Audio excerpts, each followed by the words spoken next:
Sky News Monday morning news update এ আপনাদের স্বাগতম। আজকের বিশেষ খবর হলো, আজ মুখ্যমন্ত্রী মমতা বন্দ্যোপাধ্যায় এর হুগলি জেলা সফর উপলক্ষে প্রশাসনের তৎপরতা তুঙ্গে। ফুরফুরা শরীফের দুপুরে আসবেন মুখ্যমন্ত্রী। সন্ধ্যায় দাওয়াত-ই ইফতার এর আয়োজন করা হয়েছে বলে দলীয় সূত্রের খবর। অপরদিকে দাওয়াত-ই ইফতার এর আয়োজন করা হয় বর্ধমান জেলার মন্তেশ্বরে। গতকাল সন্ধ্যায় সেখানে উপস্থিত ছিলেন রবীন্দ্রনাথ চট্টোপাধ্যায় সহ বিশিষ্টজনেরা। দেখতে থাকুন মন্তেশ্বর থেকে আমাদের প্রতিনিধি কল্যাণ মণ্ডল এর বিশেষ প্রতিবেদন।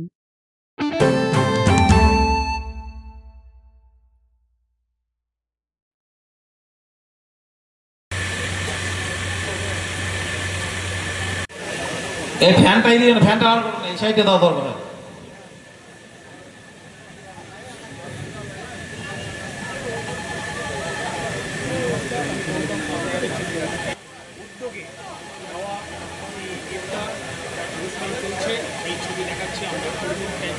দরকার সবাই নিজে থাকবে। রহমত চৌধুরী আসছে, রবীন্দ্রনাথ চট্টোপাধ্যায় মহাশয়